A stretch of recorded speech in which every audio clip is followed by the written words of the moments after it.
Good morning. It's the main event. Steve McCollum, your great host, is sitting right over here to my left. No, you can tell. You tell it's not Steve because there's a lot more room on the screen. Wow. Look at how much room there You're is. coming out both guns blazing on Yep. Steve. Okay. And I'm not a small guy. You're not a small guy. Your shirt kind of blends into the background there, but I like being invisible. I would love to not know anyone know anything about me. Steve is taking the day off. He's got so many vacation days. He got to start burning them up. Actually, his son is in ROTC. They're doing a Veterans Day parade today. So Steve always likes to support his son, and that is where he is this morning. And so we went to the bullpen. I'm not sure what we're going to get out of our bullpen, if it's the Diamondbacks bullpen or... It is. Probably is. Yeah, I'm not sure. We went deep, and we got the angry fan, who later on today will become the angry patriot, who then, when he goes home, will be the angry husband. Yes. And the angry father. Yes. He's 100%. And I think I'm noticing the key is I'm usually around you when I'm announced as angry. So there's a correlation there, Dale. He is. I'll let it slide. He is David Nash. Him and I have known each other. We can't remember how long. Yes, it's been a while. But it's been a while. So first of all, before we get into non-important stuff, you were telling me, and you were kind enough to invite me and my wife to the wedding shower, wedding shower, engagement party for your son. Yeah, and that went on over the weekend. Yeah, it was dazzling and it's good. It's good. It was fancy stuff. Yeah. You told me I had to wear all white if I came. Well, someone in my family, might have been my wife. Oh. Or my daughter, one or the other. They came up with the all-white idea. Okay. Everyone had to wear all white for the party. And so I asked you if that was going to be strictly enforced beforehand. You said absolutely. No, I didn't. Yes, you did. No, you I looked me straight in the eye. Well, I said how hard is it to wear a white shirt? Now, Dale took it as wearing white shirt and white pants. Some people did. White jacket. Whatever. Who wears a jacket? It's in Arizona. It's 90 degrees. I guarantee you. I wore shorts. Then why don't you say all white is optional? What guys have white pants? I have 3 pairs. Well, actually, no, I take that back. Those are just shorts, and I got probably 3 pairs of long pants. So I got a lot of clothes. And you decided to wear shorts. I wore light gray shorts to make other people comfortable there who didn't have white pants. That's nice of me, right? That's what you do, Dave. You think of others. Okay, so yeah, and so Dale was invited, and Dale said, "I am not coming and I'm not wearing white pants." And I'm like, "Yeah, you can do what you want. You didn't say you could do what you want. You gave me the impression I did that not. if I showed up with non-white stuff on, I would be the only one. I'd be standing out like a sore thumb." There were people there that did not have white pants. Okay. But I do not know of anyone that came without a white shirt. Okay. And then all the ladies, yes, for the ladies, they like to wear their white dresses I or this or that. It's a lady thing. Yeah. So as a man, just play along as best you can. That's how it was supposed to come across. Very simply. All right. And Dale didn't read between the lines. No, I did, because I don't want to show up and be the cactus amongst all these roses. Dale, you like to stand out. That's your thing. You want to be treated better. I just do that because of this, the moneymaker. Right. So you should have felt right at home there, like, oh, Dale's the only one with non-white pants on. Oh, he's special. Who's that big oaf in the middle of the room? We would have said that anyways. White pants or no white pants. No big deal. So was it a hit? Yeah. You had it at your house? Yeah, I'm going to give I went out, and so it was some kind of pearls and something, blah, blah, blah. And pearls and champagne. Whatever. And then, again, it's all girls' ideas, whatever. And so I guess it's like an Italian theme. So we're going to do Italian food. Okay. And I went to a number of different Italian places because I was going to cater it. I catered it. And I tested all the food out there. And I came away with the best one by far in my eyes was a place called Cafe Boa. Okay. That's down south. Hold on real quick before we go any further. Yeah. So I didn't go to any of the taste testings for No, you did Hillary's not. wedding or for Kendall's wedding. Through this process, because this is just the shower. Yeah. You still got the wedding coming up. I'm not part of the wedding, so I got none of that. I got none of that. Well, you're paying for it. Yep. Well, no, you're not. It's your son, not your daughter. Well, we're kicking him. Okay, good. him. Okay. So you're opposite because they wanted me to come taste test stuff. Right. I'm like, I have no say in this. You guys do what you want to do. But I just didn't want you gaining 25 pounds in this wedding process. I did. Because I'm not a big Italian guy. Really? Yeah, and I'm Italian. Okay. You know, for me, this is a sports show, so sorry for the start. But for me, I grew up, for me, Italian sauce, because pasta's pasta. Pasta's pasta. They all taste the same. So the difference is the sauce. Yes. And my mom was Italian, so she would make her sauce, and I liked her sauce. So going elsewhere, like, oh, this is not as good. It's not good. So I'd rather I would rather do things that I can cook better on my own than going out to a restaurant.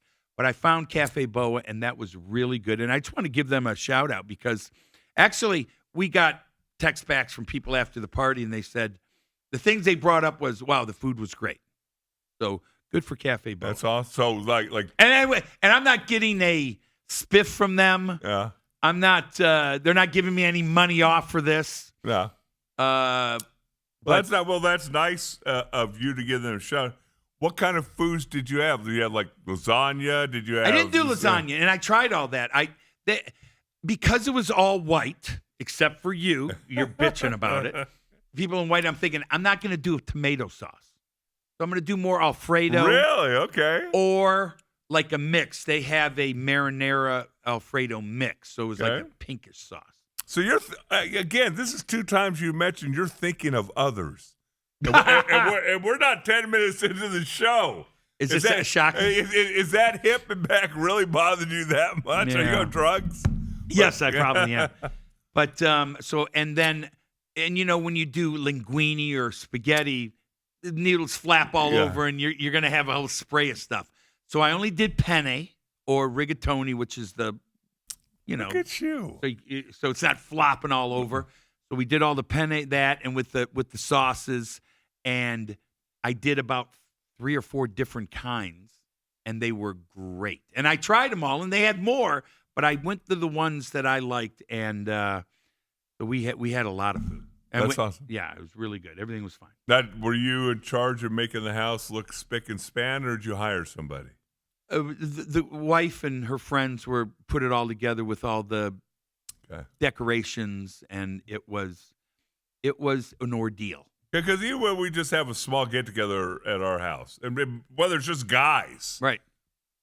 Brooke will go, you might want to sweep the patio, and you might want to do this. Oh, yeah. I'm like, if any one of my friends comes over and say, hey, I'm looking outside your patio, and I see some leaves out there. Out. Get out. Well, but generally like there's nonsense all over the backyard, right. And we did it in the backyard, and weather was great. And I cleaned everything. Yeah. Everything. And then put lights up everywhere. Look at you. It was... Maybe that's why my back hurts so bad. Yeah, you were hanging stuff and cleaning stuff and sweeping stuff. So yeah, that was the Nash weekend. It was a good time. Congratulations, first of your 3 to go through the marriage process. But right. this is the easy one. This is right. the easy. The boy, he's got 1 boy who's the oldest and 2 girls. Boy, right. I would think would be the easiest. Yeah. Yeah. And it's really the bride. She's going to have her say right. so, doing everything. Right. Good, and just do your thing and whatever. And are you going to give a speech at the wedding? I don't think so. I think you should. I do enough speaking here. I don't need to bother people at the wedding. I will just say this. I think I talked about this off the air, so maybe that's why we brought it up. I can have a tendency to be very outrageous in some of the things I say. Yes. I'm pretty sure they might be afraid of what I'm going to say. I think you said, well, you wouldn't do anything stupid. And I'd say, well, I wouldn't do it on purpose, but I can be stupid at times. And I would try to be as conservative and in the moment as possible, but I'm pretty sure they don't want to be on their tiptoes when so you're saying somehow, some way, you might just slip in the COVID shots of farce in the middle of a lot of that might come up. I love you, buddy. Might come up. Might come up. Exactly. Now, Dave was at my eldest daughter's wedding. My younger daughter got married in front of just family, and she wanted a small thing. My older daughter wanted the grand thing, and so you got to witness my speech, which was horrendous. Yeah, I think it was. It was horrendous. You tried to. I think you recorded. I did record it. I probably still have it. I didn't throw it away. But I got a little emotional. Usually, I can talk okay. I wouldn't put myself in the top 1%, but I would say public speaking 90 percentile. But as soon as I looked at my daughter, because I love my family. Yes, you do. You are family first. Yes. No doubt about it. And I started to break up. So Benson said, I can't look at her anymore. So I said, I'm just going to go look at a wall and talk to a wall. You know what? Actually, if one day you want, I'll look. I can't look it up now, but I could look up the speech if their listeners want to hear part of the nonsense. Great. All right, so that's the Angry Fan. I'm Dale Hellstray. Steve's off today. He will be back tomorrow. We'll have a show tomorrow on Veterans Day. The rain, sleet, snow, whatever. The main event goes on here on Robat TV. Before we get into all the football and we got Suns to talk about and all that, I want to get your thoughts on this because you made it to professional baseball. Mm-hmm. I've never understood professional baseball. And one of my pet peeves is this. Do you realize that they still haven't named the MVP, that they haven't named the Rookie of the Year, they haven't named their awards? That's coming out this week. Mm. When was the last the World Series game? Was 2 weeks ago? Well, 10 days ago? Let's say this. And hold on, just to clarify it. This is a regular season award. This is not Shohei Ohtani's not getting extra points. The votes have already been put in before the playoffs start. And now we are 3 weeks later. Nobody gives a hoot. It's like the other thing that I'd love to argue with you about is why do you have your Hall of Fame ceremony in the middle of the season when everybody's playing? Is that not the dumbest thing ever? All right, so I've heard this rant for as long as I've known you. Yeah, but it's been a while. Been a while, so let me try to come up with some reasons about why. Okay. Just like football wants you to talk about it 12 months of the year, I think baseball wants to drag out the award process till after the year so you can start talking about baseball. Although doing it in the middle of the NFL season will be, it's like you're in an echo chamber. Yeah. No one's going to hear about it. Nice job, Shohei. So actually, when you talked about that, I thought they should probably maybe mention all these awards in February, going into the next year at spring training. What? Okay, maybe not. You don't like that idea. The season's over with. Okay, so yeah, but again, I think we've had this argument or this conversation. Awards are nonsense. It's just filler. That's to you. Should be everybody. And that's to me. Sports is entertainment. Sports is entertainment. Watching someone go up on stage and grab an award, to me, is not entertainment. It's not, especially about sports. I'm totally with you. All right, so I'm just saying naming them. And now you got football in the heart of the season. You got basketball ramping up. You've got hockey going. Mm-hmm. And now you expect people to tune into what your awards are? Or when do you want them to announce the awards? When is it going to be a better time that's actually people are going to have start talking about baseball more than they would? How about after the wild card games before the divisional series starts? Takes away from the excitement of exactly what's going on in those series. That would take away. You have a day off. You want a day off? You should be talking about who's pitching next. Is this guy slumping? Are they going to be able to score enough runs against this group or that group? Or is the home field advantage important? How cold is it where they're playing? There's all kind of things to talk about. And we're going to talk about who won the most valuable player or who's the whatever nonsensical thing. You got to keep the awards after the year. When's the time? It's a bad time. They're going up against every other sport after the season's over. That's a tough one. So do you wait till everything gets used up? So it's a tough one for the baseball.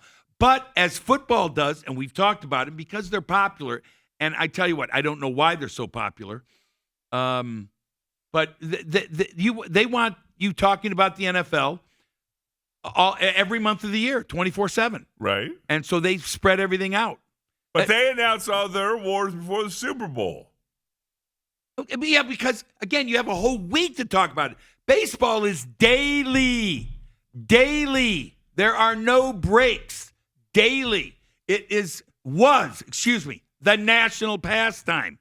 Pastime of every day there's a game going on. Football, although that's changed now, you realize we are in the midst currently of 50-some straight days of football. We're in the midst of it. Right. I don't know when it started. I think it ends the week before Thanksgiving. So there's a period where there's a football game that you can see on TV every day of the week for 53 straight days. And that is, what do we have? Thursday night football with the NFL. They're doing Friday football, college, Saturday college, Sunday pro, Monday night football, and then Tuesday, Wednesday, they have the small colleges like Mid-American Conference, conferences like that play. Every day for 53 straight days, there's football. I don't know if you realize that. I didn't realize that. I heard that, and I go, oh, my God. That's what football wants. And I don't know. Is that too much? Well, I don't watch Tuesday, Wednesday. But it's on. Yeah, and I very rarely watch Thursday night football. But, all right, so tell me about the Hall of Fame. Yes. And so when they do it in the summer? They do it on a Sunday when everybody's playing. Well, so here's the problem with that also. I'm not going to disagree. They shouldn't do it. They should do it. I mean, again, this is in Cooperstown, New York. You know where Cooperstown is? Yeah. It's near New York. Right. North, like by Buffalo. Okay. You want to go to Cooperstown in the winter and have everyone entered in the Hall of Fame then? I got the perfect solution. I want to hear it. Do it the Wednesday after the All-Star game. That's a good one. Or even do it Thursday if you want. Wednesday or Thursday. That's a great one. Actually, you're right. It's the middle of summer. Probably take more than 3 days. And they should push again, you start pushing the season apart. Don't play on that Sunday before the All-Star game. Yeah. Do it on Sunday before. Anyway, it's just. I agree wholeheartedly. That's a good time. That's a good time. When you talk about the NFL versus Major League Baseball, I agree with you. Me and you growing up, Major League Baseball was the national pastime. Mm-hmm. It is not anymore. No. But now. Again, the most people watching a World Series and all that, a great World Series. Yeah. I think the speed of the game picking up, it took a while. I think that's garnered some interest. Absolutely. And as we talked about here and other shows, it's harder to fix, or not necessarily say fix, but it's harder to watch a game and say this game was affected by the referees. Right. Football, every game is so affected by the referees. We talked about it for many years. You would say, your old buddy Jimmy Johnson would say, the game comes down to maybe 5 or 6 plays and the difference in those if you make them or not. Right. Well, it's hard to make a play when you get a penalty called on you. And so forget it. Yeah, Jimmy's probably right. Those 5 or 6 plays will affect the game. But there's, you know how many flags there are in a game? Have you ever thought about it? I mean, how many flags are accepted? Usually a team 8, 9 penalties a game. That's just accepted. That's not the flag itself. Right. So when you have a team, each team getting about 7 or 8 penalties, you got 15, 16 penalties, sometimes up to 20 penalties accepted. Forget about all the flags that aren't accepted. Right. There's not that many plays in a game. You have you could have 10, 20% of the game all flagged. More. You could, because there's probably on average 140, 150 plays a game. Yeah, I would say 65, and then probably 20 at special teams, and you're 150, 160 plays for the game. And let's say you have 15, 20 penalties called plus another 10 or more. I don't even know. No one counts the penalties that aren't accepted, that aren't taken. There's got to be that many also.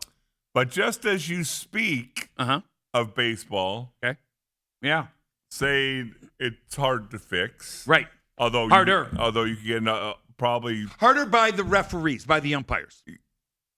But you could be a home plate umpire, squeezing tight zone. You could. You can, but as an ex-player, listen, I dealt with bad calls. I dealt with pitches that were like, that's a ball, and I'll have my argument with the umpire, but he's not going to make 3 pitches calls where there's going to be on the corner. And even if he does, the pitcher's throwing, he might groove one to me. He might be trying to squeeze me all he wants. Right. But he's going to groove it to me. I'm going to take him out, and that's that. So it's just harder to do in baseball.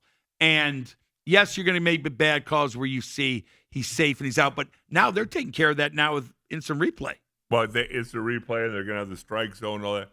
Yeah. Well, what came out this morning, according to Jeff Passan, the Cleveland Guardians pitchers, Emmanuel Clace, I have not heard anybody say his name. Yeah. And Luis Ortiz were charged with fraud, conspiracy, and bribery stemming from an alleged scheme to rig individual pitches that led to gamblers winning hundreds of thousands of dollars. Now, I don't bet baseball. I don't understand how to bet baseball. I didn't know you could bet on individual pitches, things like that. I didn't either. I'm sure you can. I'm sure you can do all of that. If there's a way to gamble, they'll find a way to be able to bet on it. And I'm sure that as a player, you could go, okay, maybe there's a signal you give. This could be a ball as I'm catching the ball back from the catcher, and therefore somebody goes on their device and places a bet. But when you're talking hundreds of thousands of dollars on a pitch, well, you do it 10, 15 times in a game, then you do it the next game 10, 15 times. You can make a lot of money. Well, it's interesting. Obviously, the details are just a little bit very scarce. Yeah. But just came out. The news just came out. So those 2 guys, it looks like Ortiz was arrested yesterday morning in Boston. Clace has not been arrested yet. So big story. It's going to be fascinating to see how this comes out, because Steve and I have talked a little bit about the fact that, I don't know about you, but I've not heard a whole lot about the NBA guys who got arrested 3 weeks ago now. Right. And just kind of mysteriously went away. A head coach, an assistant coach, and a player all got arrested, and things just kind of went quiet. So it's going to be fascinating to see how this plays out now that, they've allowed college athletes to bet on professional sports. Again, in America, you should be able to do whatever you want. It's a land of the free. It's supposed to be the land of the free. Yes. But as an organization, the NCAA can say there's no gambling, and if you're gambling, you're suspended. Why? They can do whatever they want.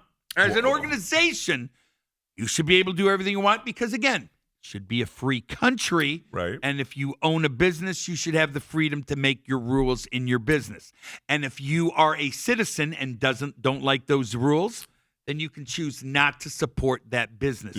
Their freedom is very important in our society. I think it is the key feature of our society. And that's what we talk about on The Real Matrix after that you see here on Wednesdays. I've heard it's open to some rousing success, so we'll talk about that a little bit later. Okay. But at the end of the day, you look at it, and you're right. You can choose, hey, I don't like this rule, I don't like that rule, so I'm not gonna be part of this organization, whether it's a lawyer or an accountant or a baseball player. But my whole thing with the college kids is why even murky the waters? Okay, you can bet on professional sports, but you can't bet on college sports. And why play? Instead of just making it very simple, no gambling on your sport while you're playing your sport, no gambling. And if you're really going to raise an uproar that I need to bet in October. Well, then maybe you need to make that phone call to 1-800 whatever it is, Gamblers Anonymous, or whatever it is. So it's fascinating to me.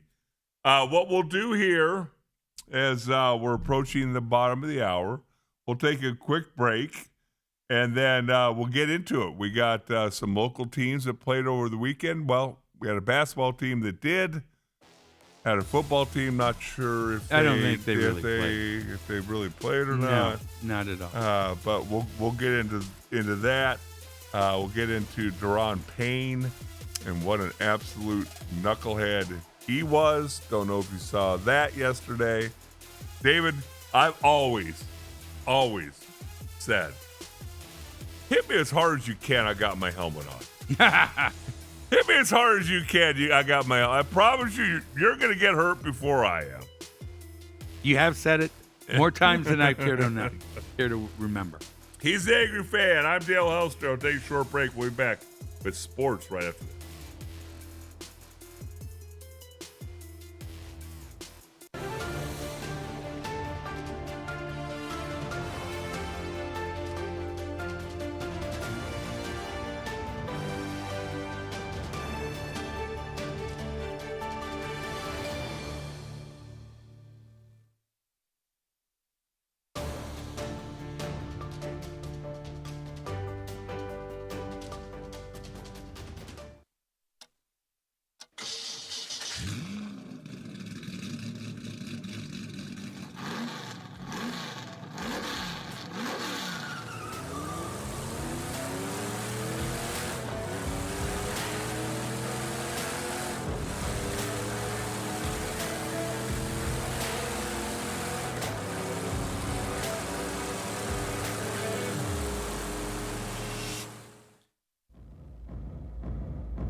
Welcome back. We got the main event with two good-looking dudes. We got the male model over here, the Angry Fan. I like these. I don't think I'm good-looking. No. And I know you're not good-looking. Oh, I don't know about that. Okay. Don't know about All that. right, good. But I will tell you this. When you walk in on a Monday morning, Angry Fan filling in for Steve McCollum, who's on assignment. Hopefully he comes back with some film and video for tomorrow. When you walk into a guy you've known for 10, 15 years, however long we've known each other, and one who's made fun of you for 10 or 15 years, doesn't care that I played 17 years in the NFL. No, 4 I years do in not college, care.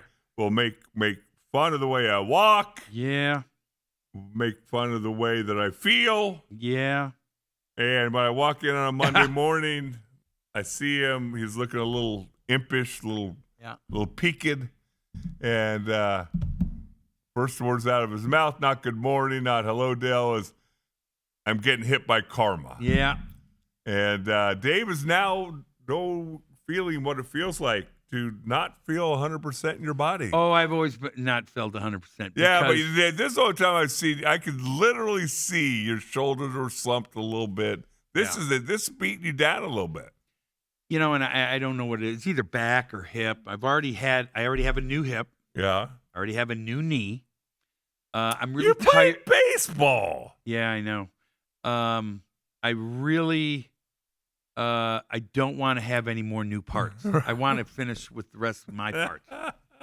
And but if it's a hip, the hip's a breeze. Right. Getting a new hip's a breeze. Now you've had them, and you still limp around like a. Well, I need to get it replaced. Really? Well, it's been about 15 years. They said I get 12 to 15 out of it. That's not fair. But they like you got a much better hip put in than I did. Okay. Because each and every year they improve and improve and improve. Okay. So, enough of your ailments. We did get a text to the show. This is from Steve, who's listening. Robert Chambers chimes in, said the awards should be given out after the LCS and at the League Championship Series and before the World Series starts. There's usually at least 2 to 3 days that are on the schedule. It depends, because if a game goes 7 games, you're still going to have a couple days off. You're right. You have to because of travel logistics. You got travel. You don't know if it's going 7 games because of one sweeps and the other goes 7 games, whatever. I like your idea, Robert. I hate that the fact that we're going to be literally middle of November, 2.5, 3 weeks after the World Series is over with handing out awards. So, Dave, what would you like to start off first with? Would you like to go the negative and your beloved Arizona Cardinals, who you follow around the country and you usually go see an away game with your boys, or would you like to talk about the upstart Suns and the excitement of the Phoenix Suns? I'll let you. Let's get the bad stuff out of the way. How about that? Okay. Just for the reason that I actually watched too much of it in my eyes, so it's more clear in my mind. Right. Exactly. Everyone was saying, "Oh, now we found our quarter," or hey, Kyler Murray was the problem. Well, listen, I'm no Kyler Murray fan, so he is a problem, but he is not the problem, or at least that's not what I saw yesterday. I didn't see him out there at all, and that was just I didn't even know what I was watching. You helped me, Dale. You played the sport. Dave, with 8-9 minutes left in the second quarter, it was 35-0. You talk about my neighbor worked for the Cardinals, so we would go on an away Cardinal trip to support the team, support him. Right. Get away, supposedly have some fun. This seemed like this was destined for our week to go, because I can't tell you, this is not the first time this kind of stuff has happened. It always seems like when we would go on an away trip, that's what would happen. I was in Minnesota. They had Adrian Peterson that time, Dante Culpepper. You can look back. There was a game. The Vikings were leading at halftime 35-0. We were at that game. Also went to San Diego when San Diego was there. Phillip Rivers, that not too long ago, 35-0 at halftime. And now this game, how many teams do you know? I'd like to get a history on how many teams have been behind 35-0 before halftime. In the NFL. I don't know of any other team, and I can tell you at least 3 times that the Cardinals have pulled it off. I don't even know how that's possible. Well, what's fascinating to me is you look at it and you go, we're watching the game. I always tape the games, and I like to start it 20 minutes later. It's like, hey, you know what? Listen, I don't think much of you, but you're all right. You got a positive check mark in my book. Yeah, so you can kind of watch at least the first half without commercials and fast forward and all that. Well, in that late first, early second quarter, for some reason, usually you can go to another channel, come back, and you hit resume. Right. Well, I hit resume, but it took us back to an earlier part of the game, and the one strip sack, DeMarcus Lawrence kept coming touchdown, and we went to another one, and I go, oh, we got to fast forward. It's like, no, we're live. It's a new one. It's the exact same one. It's another touchdown. How crazy! You see that once every season, not twice in the first half of a game. Yeah, they said. I saw the stat that this hasn't happened since 2020. I'm like, it only happened 5 years ago. I've never heard of this. Right. This happened really? I thought this would be the first time in NFL history that this happened. Well, let's hope it wasn't against the Cardinals back then either. But right? no, you look at it, obviously going into the game, a lot of talk last week. Well, want to get your thoughts because we haven't talked about it on this show with you. The fact that Kyler Murray close, possibly going to have a role in the Dallas game last weekend, game time decision. They decide not to play him, and then they put him on IR after the trade deadline. I think that was just so that they didn't have to hear the questions of, is he going to play? Is he not going to play? Who's the quarterback? What does Kyler think? You know, if you just say, listen, he's hurt, he's done, he ain't playing, you don't have those questions go away. They don't want that, side circus. Right. But for 2 weeks, he was improving. No, exactly. Really. Listen, he's not hurt. That's just to make that story go away. He is not hurt at all. And as a matter of fact, I'm not even sure it was the Cardinals' idea to put him on IR. I think it was either his agent or Kyler himself says, listen, I'm not going to be answering these questions. I'm not going to be benched. You're going to bench me? Hey, just put me on IR. So tell me this. Do you think that they actually made some calls to try to trade him? And that's why they didn't put him on IR till after the trade deadline went by. Yeah. I think they asked around. Okay. Because I don't think they think Jacoby Brissett is their future, but they're like, all right, we're gonna rehash here, because I think there's plenty of quarterbacks out there. I know you hear. I'm gonna take the alternative stance of what you can hear from most boobs and zeros who are on TV or radio, and they talk about, oh, you got to have a quarterback. You got to have a franchise quarterback. Listen. Who's maybe has the best? Who's having the best year of a quarterback right now in the NFL? Up in the guy you just saw this weekend, Sam Darnold. Sam Darnold, who 3 years ago was seeing ghosts, and or 3 years ago, people were saying this guy's a bust. Yes, this guy can't play. Right. Look at what he's doing. If you go back the history of the NFL, there's plenty of quarterbacks that and then the other guy that was there before Sam Darnold, Geno Smith. I said it personally. I said, worst quarterback. This guy cannot play. Goes to Seattle. Maybe he was an all-pro. Go to the playoffs. Did he go? Yeah. So if you haven't noticed, and that's just two instances, you can go on and on and on about quarterbacks who disappointing in their first home or second home or whatever. Baker Mayfield. Yeah. They're talking about him being an MVP. Yeah. And bust, can't play. How many teams has he been on? He went from Cleveland to L.A., Carolina, back and forth, whatever. I don't even know where he was.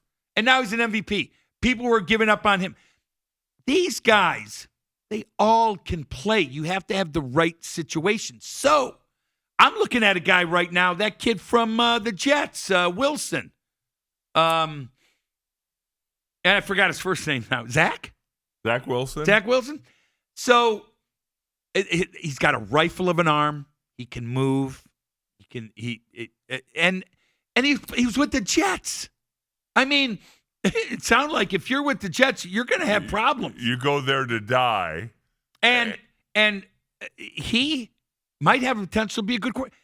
And I'll go over quarterback after quarterback who never really got a good look somewhere, or they did, and it's just in a terrible situation. These guys can play if you put them in the right situation. Well, you got two guys right here, right now, that tell you everything you need to know. You mentioned one, Sam Darnold, who everybody thought he was done, a bum, washed up, all that stuff. And now all of a sudden he goes to Minnesota last year, leads them to 14 wins. Everybody talks about the last game and the playoff game. He won 14 games, okay? Yeah.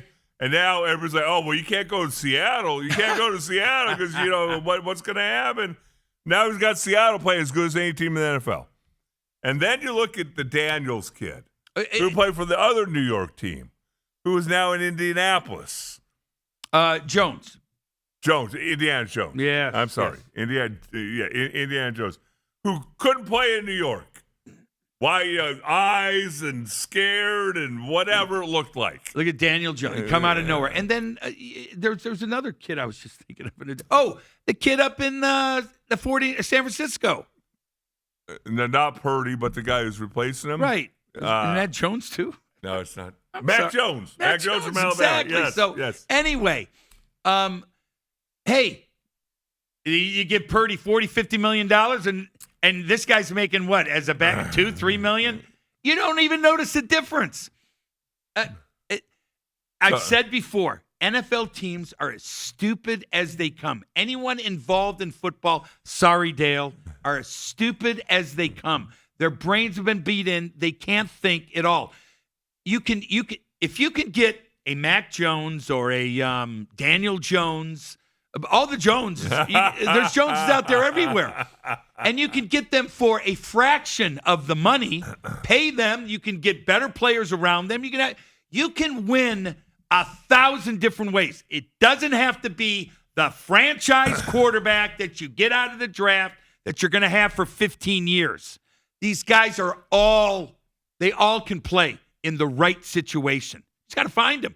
And there's enough of them out there that if that one doesn't work out, on to the next one. Keep moving. Well, whatever. Here's the interesting thing. You look at the Arizona Cardinals, let's just do the last 25 years. Let's not go all the way back in the miserable history of the Arizona Cardinals. Yeah.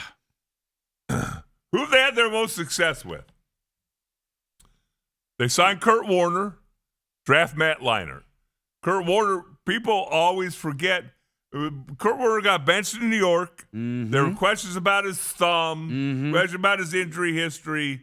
Comes here. People were jumping up and down about Kurt Warner. Nope. And he was second stringer. He was solid second stringer. They weren't talking about him taking over the team. End up having a ton of success here in Arizona with Kurt Warner. Yeah. And the other one, Carson Palmer. A guy in Cincinnati who kind of worn out his welcome and did he go to the Raiders then? I think he went to the Raiders, and then no one was talking about Carson Palmer coming here and leading this team to the NFC Championship game.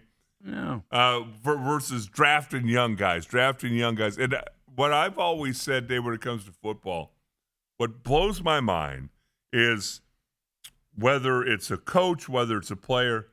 I'm looking at 3 to 5 years. You give me 3 to 5 years. It's like in baseball. Oh, I'm not going to draft a 26-year-old or 25-year-old because it might take it 3 years to get here. He'll be 28. Well, what happens if he gets you from 28 to 35, 7 or 8 great years?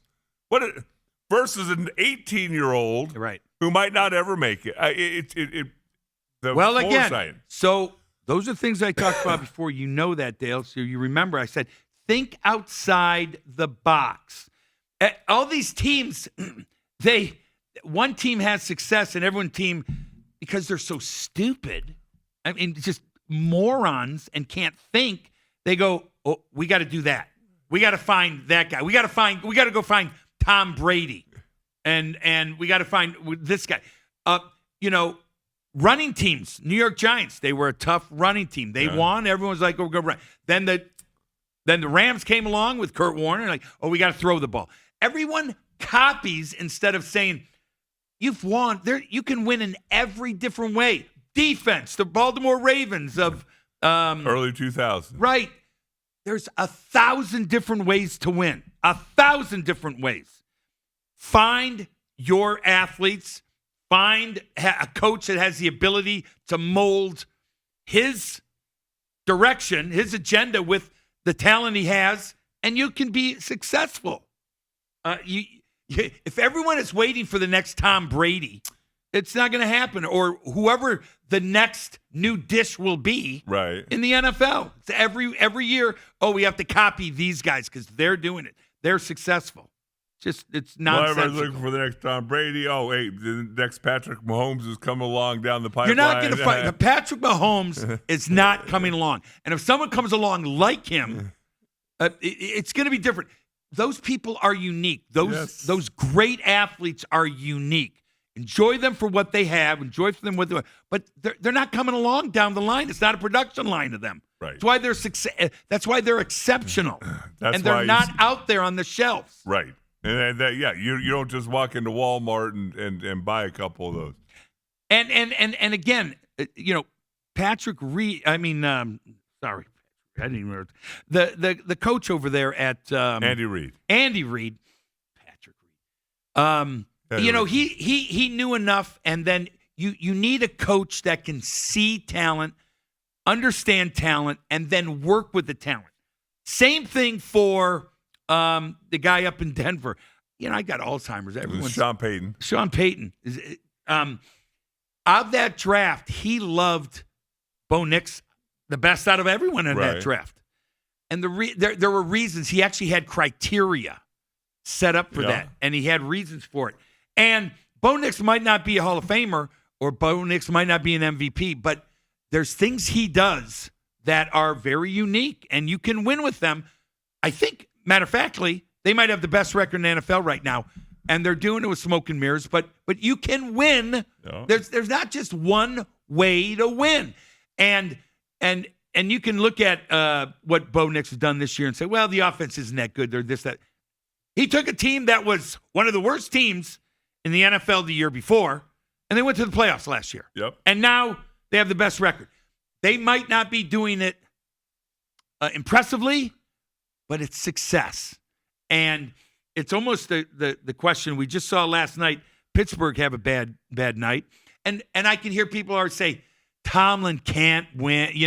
He's always 500, but he's always in the playoff mix. Right. And hopefully you find someone to push you over the edge eventually. But those great coaches that can't consistently win are consistent. You need to keep those guys, because I've seen a lot of coaches that just have poop for brains, seriously, and throughout the whole organization. Well, and that's the thing, and you know this as well as anybody. Usually, whatever company you're talking about, whether it's circuit breakers or chips and computers or whatever, if it's bad leadership at the top, it seeps through everything. Mm-hmm. And that's the same way in football with football organizations. When you talk about the Denver situation, everybody's moaning and groaning and complaining, 10-7, it was ugly. It was they won. I'm sorry, at the end of the year, they don't dock your points for ugly wins. It's still a win. And you and I have talked about this in years past, the fact that, like, after we won our first Super Bowl in Dallas, we come back, we win a game, 17-13. We score a touchdown late. It's ugly. We don't score as many points, but it's a win. Yep. And people complain about how you won. No. You find a way to win each and every week. And that is fans pushing that agenda. Yeah. Who are irrational. Fan short for fanatic. Yep. Which is irrationality. Which brings us to yesterday up in Seattle. Yeah, we started this conversation. Yes. I don't think we got very far with it. I'm sorry. Let's go back to the start. So went off on a tangent. Don't don't know the last time it's happened, but Jacoby Brissett was pressured most all the night or afternoon. We knew that was going to happen. Seattle's a really good football team. And good organization. Yes. Good general manager. And that coach, he's good, doing a great job. He's done a fantastic job. Jacoby Brissett yesterday sacked 5 times, lost 55 yards. 52 yards. 22 of 44, under duress most all the night. I'm going to give Seattle their due. But before we get into the skill guys, and I stood up for the Arizona Cardinals offensive line last year. I thought they were woefully underrated. I thought they played pretty well last year as an offensive line. And even got through some injuries and all that and still were very competitive. This year, I don't know what's happened to them, but their left guard is a turnstile. Evan Brown, I think, is his name. And their right tackle, Jonah Williams, has a real tough time moving. He looks like me when I was 40, trying to pass block. You're stiff. But if he looks like you now, that's a real problem. When I was 40. Okay. And so if your offensive line can't block, nobody else has a chance. I agree 100%. And so I see shortcomings there. But the thing that probably rips my insides out more than anything is when I watch this gifted wide receiver named Marvin Harrison, who, again, I don't know how closely you watch the game. I was watching. I seen him miss enough passes that he looked like a spare receiver that you don't want to throw to. I watched him fairly closely yesterday, as I have most of the season. He was targeted 12 times, caught 3 passes. Targeted 12 times. That's 3 passes for 33 yards. But it's not he dropped probably 2 or 3 that were in his hands. Another 1 or 2 that would have been tough catches. Yeah, but you expect. But guy like that, you expect him to make it. I mean, when he came out, they were talking about him being just so exceptional. That in Jigba in Seattle, he's going to make those catches. And the Jamar Chase in Cincinnati, he's going to make those catches. The great ones do. And so not only does he drop some easy ones, he doesn't make the contested catch. But what bothers me, and I said this from day one when he was on the Cardinals' radar, I was up in Ohio doing an Ohio State game against Penn State. And I said, you know what? I don't like his body language. He didn't get a pass thrown to him in the first quarter because Penn State was trying to take him away. This is probably 3 years ago now. And I just watched him. And his body language bothered me. And I know you're good with body language, but I'll just say this, though, and I'm not saying it to argue, but what receiver isn't pissed off when he doesn't get the ball? But to me, there's a difference between slumping your shoulders, hanging your head, and whatever you're doing, yelling at the quarterback, hey, I'm open. Throw me the damn ball. Give me a shot. Can you listen? I don't study Cardinal games like some people do, and but when I watch, I see Wilson, and again, I'm sorry, names just escaped me today. The receiver Wilson, who's our third or fourth option, whatever. Michael Wilson. Hey, I've never seen that guy actually make. I've never seen him had a drop. I'm sure all receivers do, but. Mm-hmm. When the guy gets the ball thrown to him, he's usually pretty reliable. Mm-hmm. He's pretty tall, pretty big. I don't think he's slow. So why aren't they going to him more? And it's just maybe a question. Because, again, like I said, you probably haven't studied it that closely either, although you're taping him, you're watching every play. You can go back and see all that. Right. But I'm just looking at it. Now, listen, and Trey McBride, that guy seems to get open and make all the catches. So they do have options, but Marvin Harrison, I mean, when you look at him in comparison to Trey McBride or even Michael Wilson, right? I mean, Michael Wilson to me is dependable. Marvin Harrison? I mean, I don't even understand. Is he trying to play himself out of the league? To is he me, trying to play himself out of this team? To me, that what I was going to get to is the fact that it's one thing to drop a pass. You watch a receiver drop a pass that hits him in the hands. There's usually elicits some emotion. Hit himself in the helmet, pissed. You can tell it mattered to him. Like he's telling himself, just like you and I would, damn it, I can't believe I dropped that pass. And then you watch Marvin Harrison. And it's almost like, okay, maybe next week. Did you see the catch? It would have been a tough catch in the end zone. And it got knocked away. Fantastic play by the defender. Right. And you saw Marvin Harrison's face. He's like looking up at the referee. And he had a look on his face like, hey, that guy knocked the ball away from me. Can you call something for me or can you help me out? Is there not pass interference call there? Yeah. You call pass interference on him, making a play that I just didn't grab the ball. Right. Because tell you what, the great receivers, they get ball slapped away. They get to but they hang on to that ball like it is a vice.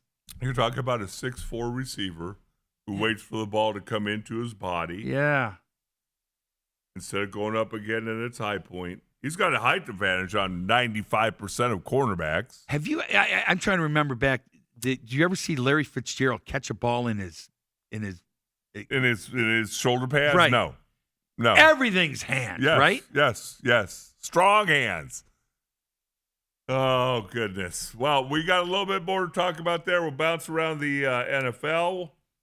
We've got a little NBA as the Phoenix Suns get back to 500. I doubt that Dave's watched much basketball. Oh, I can talk about it, though. But they are a completely different, energized team this year. They're fun to watch even when they lose. It means something to them. And Dave will talk about it from his perspective. Had a conversation with a dude that's from Detroit and how the blue-collar teams, and I remember you talking about the Red Wings, and they didn't have to win the Stanley Cup, but the Detroit people appreciated the way they played. So he's the angry fan, Dale Hellestray. We're trying to make it through without Big Steve McCollum. We will be back after these messages.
We're back. Hey. We're back on the. Whose show is this? Well, I'm sorry. Whose show is this? I knew you're a little older now. It's taking a nap. No, I get you going here. I bet on Steve for a long time. The commercial breaks are not long enough. You're crying out loud. You can barely blow your nose before. Hey, we're that's back a on great air. thing for the listeners, people watching. No commercial breaks. We make them count. You don't have to have. You're not getting half commercial content, half Dale nonsense. You're getting most Dale nonsense. Most Dale nonsense with a little of Dave's sprinkled in. You're right. So, yeah, to finish up on talking, because Steve and I will talk more about it tomorrow, to finish up the Arizona-Seattle meeting, I guess. It wasn't really a game, but a meeting. Sam Darnold only threw 12 passes yesterday. Is that amazing? 10 of 12. Well, think about it. They ran 2 fumble backs for a touchdown. Yes, so yes. And offense didn't have to do much. And I know on one drive, they literally drove it down the entire length of the field without throwing a pass. And that's just imposing your will on a team. So you're a good body language guy. Help me out in regards to Jonathan Gannon. Something goes wrong for the Cardinals, and then they show Gannon, and he's very stoic over there. Yes. Now, I'm not a big fan of coaches walking around like maniacs, yelling and screaming and this and that, but he is so stoic. When I see it after like what was going on in that first half, I'm thinking, is this guy alive? Is this guy watching the same game I'm watching? I loved the fact that he took a little shot at that running back, DeMarcado. Yeah, because when he lost the game, basically, or caused the avalanche, the snowball going downhill to create that loss against the Titans. I saw like some emotion, some fire out of him. It was like, yes, this is what I'm wanting. Right. I don't want him to carry on every game like that, but that was egregious. Mm-hmm. I thought 35-0 early in the second quarter was egregious. Mm-hmm. I saw nothing. It's interesting when you bring that up, Dave, because I tell people this. Like a lot of people, once Aikman got involved in broadcasting, he laughs quite a bit on his broadcast. He has fun, he smiles and all that. But when he was playing and doing interviews, he was very stoic. Yeah, he was. Yep. But that came from his agent who coached him. Mm-hmm. You don't want to be emotional up in the press conferences. You want to be even keeled. That's the type of leader you need to be, blah, blah, blah. I'm not. I get that. Okay, but what I'm saying is I'm 100% with you because I don't want it to be Bobby Hurley, who in the first 20 seconds of a game is arguing, throwing his jacket off over a traveling call. I don't want that. Right. But I do want a show of emotion at times and raising your voice and going, guys, this is not a 6A high school football team in Arizona playing a 2A high school team in Arizona. These are both professional football teams. And there's no way on God's green earth it should be 35-0 with 8 minutes left in the second quarter. Now, I will tell you this. I did end up making some money on the game, David. Oh, really? You bet Seattle? No, the in-game spread at that point was plus 33.5. He thought, yeah, there you go. I mean, I don't know why I didn't get on that. So I put a little bit on that. I'm angry I didn't bet that. Angry I didn't look at that. I was in such shock I didn't even think about betting anymore. Yep. But that's all I do is think about it. But I'm with you in the fact that whether it's his press conferences. So, Jonathan, well, I don't know what he's going to say today. What's the problems? No, we're good. We're just going to keep the course. We're going to keep playing hard. We're going to keep that's his modus operandi. Do you remember the old NFL films, Vince Lombardi? Oh. And he goes, what the hell's going on out there? Mm-hmm. I'm waiting for Gannon to say that to someone on the sidelines. I don't know. I don't mind the fact that that's the way you operate. You're very stoic and calm, because then if you have a good football team, well, then your team gets hit with a little adversity, they're going to be calm. Yes. But when you're getting your rear end handed to you, something needs to be shook up. And I will tell you one other thing, because you brought it up. the fact that I'm not so sure that the way the Cardinals handled the little bump to DeMarcado on his shoulder pad after that fumble and fined Jonathan $100,000. I don't know if that didn't clip his wings a little bit. Probably. Did chop his legs out from under him a little bit. I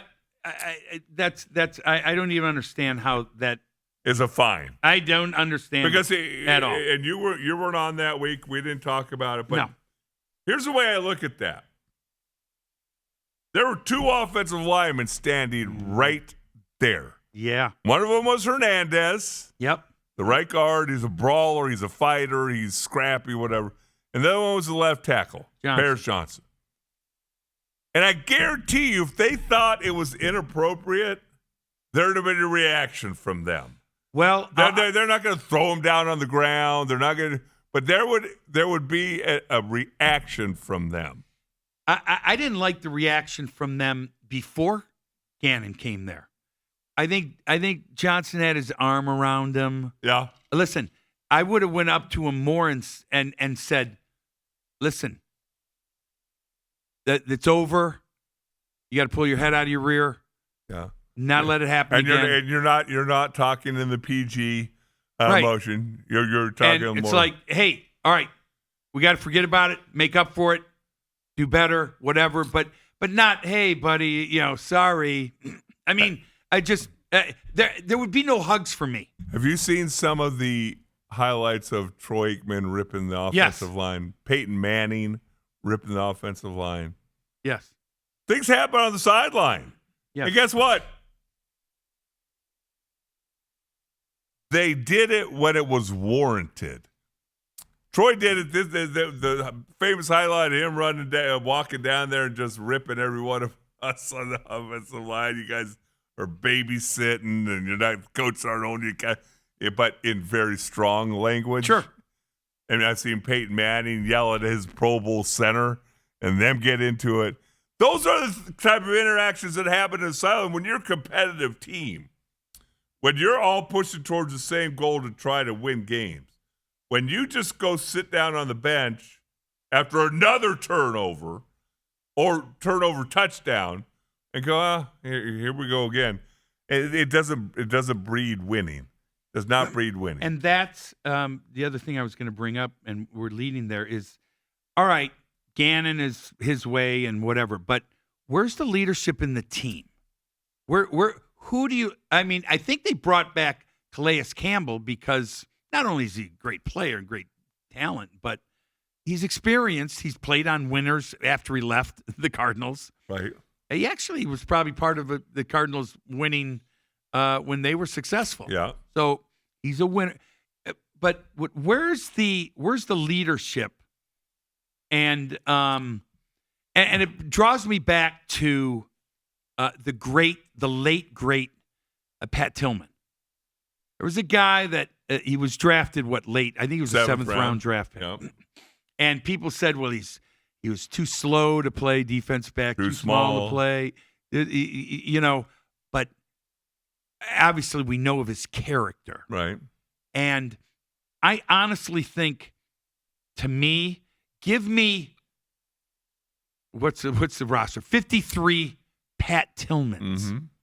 And I'll go to battle with you every game, and I'll be comfortable when I'm done, win or lose, that we did the best we could, right. And I'm comfortable with our effort. Let me tell you this. Here's what had me thinking pause about the Cardinals going into the season. I like the way that this organization has seemingly brought in guys who love to play football. Mm-hmm. Maybe not the most talented, yes, but the majority of them love to play football. You go back to just last year, they won 6, 7, 8 games. But they were in every single one of those games with a chance to win. Right. And then you see what happened just through one off season. You come in, and I don't know what that is. Is it Marvin Harrison who's like Linus with Charlie Brown with the cloud going over him? No, that's a Pigpen. Pigpen. Is it Kyler Murray that when something goes wrong, where is he? He's sitting down at the end of the bench, not being a part of the offense. He's not getting on anybody.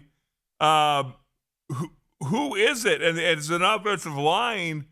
I think Paris Johnson's your best offensive lineman, but he's not a rant and raving kind of guy. He's a really good football player. So you look at the leadership of this team, and who could you point out other than Calais Campbell? And it's interesting when you start getting into your late 30s. I've been there. Your late 30s. I wasn't as good as Calais Campbell, but your late 30s, and your role changes. I hope Calais Campbell makes it through the season because he didn't sign here to play 80% of the snaps for the entire season, and yet he's probably their most productive defensive lineman on their team. The new kid coming in is going to be pretty good if he stays healthy. Yeah, but he's already hurt again. Both defensive tackles went out yesterday, the first-round picks. Both holding calves. And I think Zay Jones? Zay Jones, I think he probably has an Achilles tendon too. Well, you saw it right on TV. That thing's gone. I have heard from people who've torn their Achilles. Like a good buddy of mine did it playing basketball. He went up for a layup, and he heard a pop. Yeah. And he's in mid layup. He looks behind him because he thought somebody shot him. Right. He thought he got shot. Yeah. Did you see him when he got up to start walking? He looked looking down. Yeah. Oh, it's just horrendous and it's terrible. So, but here's one interesting thing. And I'm sorry to go off, spin you off the subject, or I want to go into the subject more. It seems like every year there's Achilles something here. Everyone's with Achilles. I don't remember anyone having Achilles problems 20 years ago. No. When you played, or 60 years ago, when you played, do you know anyone that had snap Achilles? Let me tell you what my theory is on this. Okay. Tell me if you agree. Weightlifting and training and health and nutrition and all that has gotten so good. Yeah. These guys are so strong. Yeah. They're biceps and triceps and quads and hamstrings. They are so strong. Mm-hmm.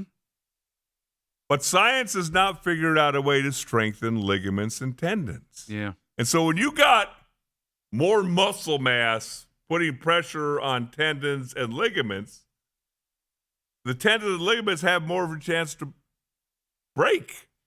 Well, I will tell you this. I've never had an Achilles problem. Well, and you are a perfect example of this. I always told people, I said it's really hard to pull fat. You don't pull or tear fat. You know what I'm saying? Well, my back's hurting, so I don't know about that. So here's one other thing before we get off the Cardinals. Yeah. What are you going to do at quarterback? Obviously, that's going to be something we can talk about for the rest of the season.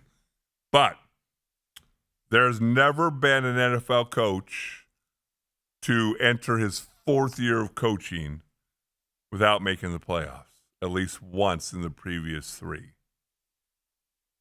Huh. Does Jonathan Gannon? What? Does Jonathan Gannon? Really? Yeah. In the history of the – how long? How long? Maybe last 25 years. Oh, that's still – yeah, because Tom Landry, but you go back to the Landrys and Chuck Knowles and all that. First of all, if Chuck Knowles and Tom Landry were coaching today, you'd never hear of them. They've been fired. They'd have been blown out.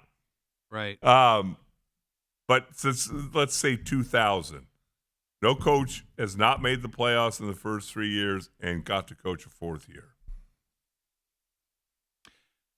So give me your feeling on that. Do you think Gannon's going to be around? Do you think he should be around? And if they is that which direction do they go? Well, in my mind, and we'll get into it a little bit because it's your hometown team. Mm-hmm. There's got to be some. If I'm Bidwell, I'm saying there's got to be some change in your coaching staff. I think the offensive coordinator needs to be reinvigorated. I don't know if he knows what he's dealing with, and it's, as far as putting his players in their best position. That I'll give you, but again, you know it's coming down from the top. you got to play Marvin Harrison, and you got to So so is that putting him at a handicap, at a disadvantage? Well, I would say of what he's working with? coming down from the top, you have to play Kyler Murray. Yeah. Because I'm not paying, and I don't know, you and I probably, if I'm paying somebody $50 million, right, just watch him stand in street clothes. Dealt with that as a baseball player. I was drafted later on in the rounds. Right. Guys drafted high, first round draft pick, second round. They're treated with kid gloves. They're going to get the start. They're going to get the play. In the minor leagues, that's what it is. You're trying to get someone ready. And I'm watching some of these guys. I'm going, these guys can't play. Yeah. These guys are you've seen it too. Oh, yeah. These guys can't play. But they're not going to get benched. They have money in them. The organization wants to see a return on their investment. Right. And they have to, because even if all your late draft picks, or you're picking up future Hall of Famers on the waiver wire, eventually the owner's going to go, hey, Mr. General Manager, none of your drafts are working out. Right. You're out of here. You have to work them in to for your job safety. These general managers and people in the organization doing that. But what are they doing? What are they getting out of these guys? Well, and the thing is, when you just expressly look at, the Arizona Cardinals and the fact that their last two number one picks, obviously Walter Nolan came in last Monday night. I think he got everybody super excited. I was. I guess I missed the play. He got hurt. Holding that calf again. The first round pick from a year ago, he was holding a calf. So it will be interesting. I would say that, yes, I would give Jonathan Gannon another year, but I would say you have to adjust your coaching staff. Something has to. We can't trot the same thing back out here again. I'm sorry, I'm going off a tangent again. You talk about my problem, and you probably say the same thing. When I played 1,000 years ago, and I didn't play, just whatever, high school ball, but when you got hurt, I was like, I don't want to be out. I'm going to play. I'm going to play hurt, and I'm probably not going to be playing at 100%. I don't know, 80%, 50%. I just wanted to be out there playing. And there came a point somewhere where guys are like, I'm dinged up. I'm not going to be as good. I'm not going to be performing as well. I'm out. Take me out. And to me, what the correlation is money. We were taught, again, I played up till 2001, so it wasn't like I played in the 50s. That's true. But we were. But you just look. But we were taught, that's a whole different story for a whole different show. But we were always taught, if you can play, you play. And the other thing we were taught is you play until they take your jersey away from you. Well, nowadays guys make so much money. Hey, I'll play 8 years, and you know what? I'm going to go do something else. I've got enough money to, be relaxed for the rest of my life, whatever. So I think that mentality has changed. We were always taught, too, the fact that, hey, if you don't play, somebody might take your job. Now, I will tell you, I saw something Thursday, which made me think, there's a guy that has that old mentality. Geno Smith. Yeah. Now, they're a terrible offense. Yeah. It might have been one of the worst displays in the history of the NFL. Right. But if you noticed him, he was limping around like you today. Right. And he didn't want to, he's not saying, hey, I'm hurt, take me out.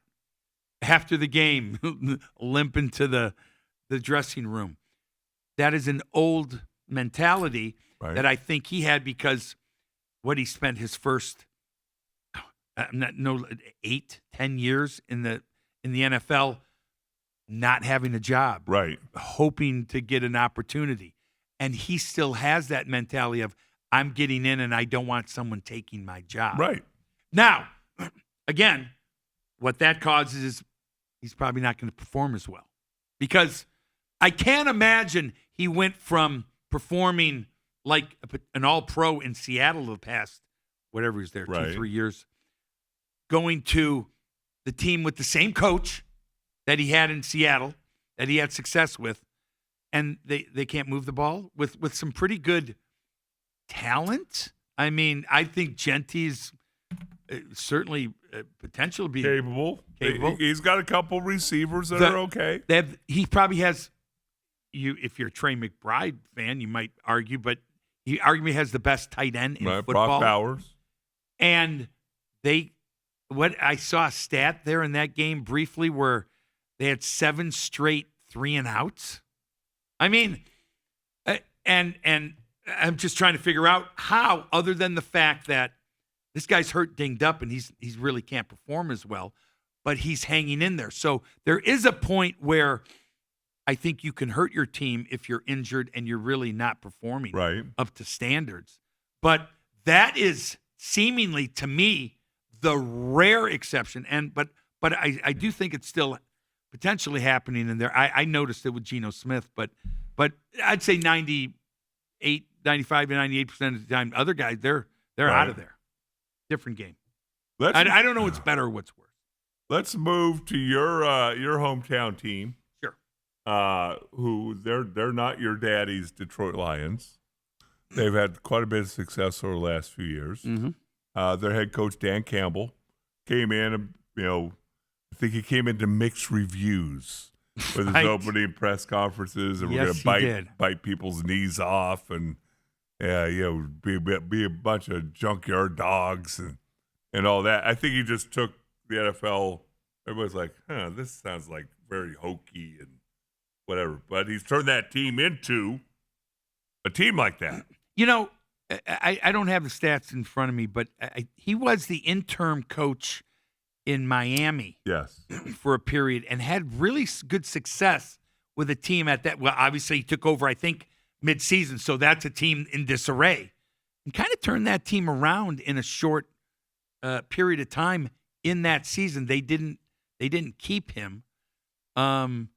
So that mentality was there. Right. And, I was thinking about this just this weekend, watching the pregame of the Texas Tech BYU game. And they showed the coaches pregame kind of giving a speech. And, honestly, you played it. I was a baseball player at heart. You're a football player. Right. And in playing just high school football, you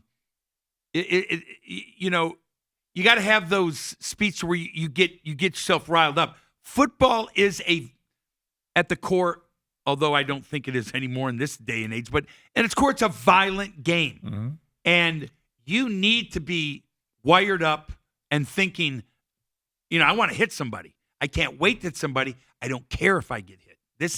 We're going out there and we're crazy. We're wild dogs. We're animals. Let's go.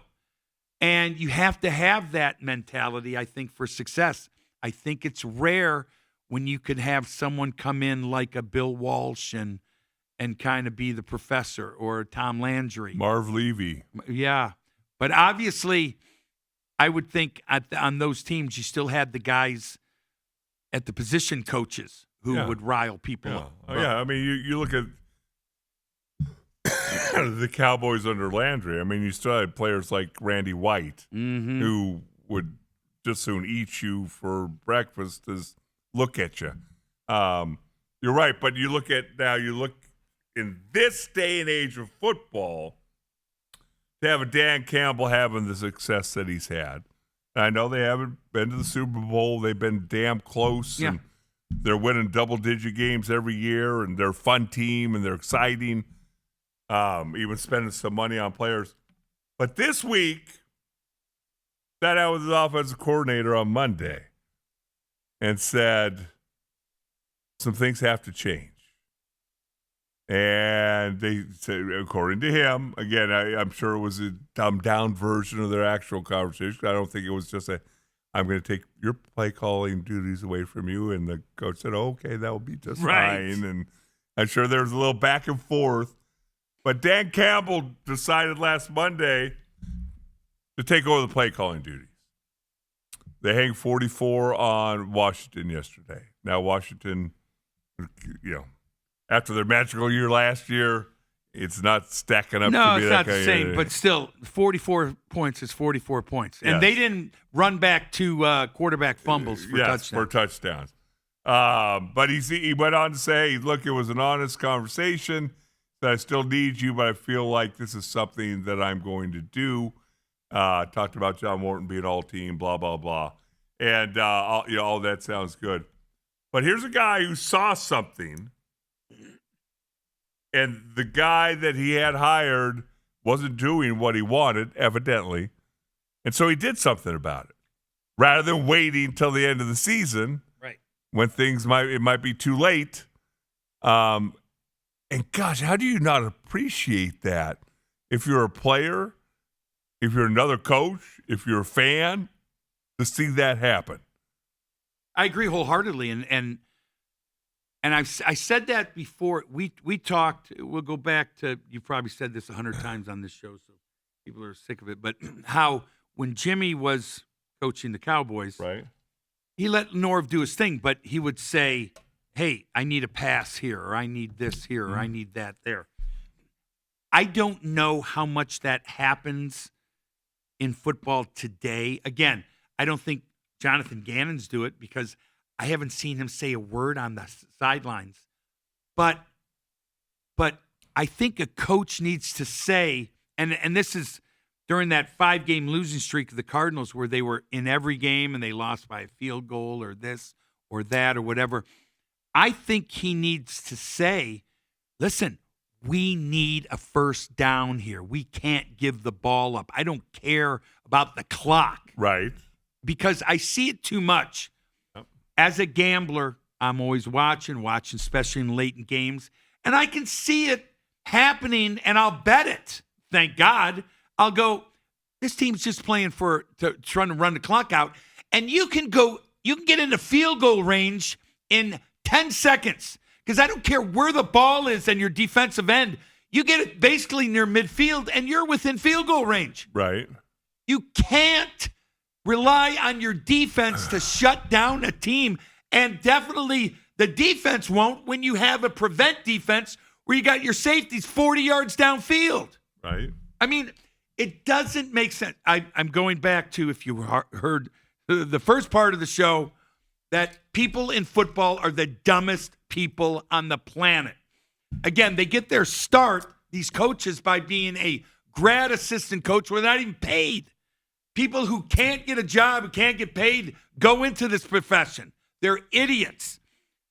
So personally, I mean, you think about these coaches, the coach has to say something. Listen, we have to get the first down. Yeah. I don't care about the clock.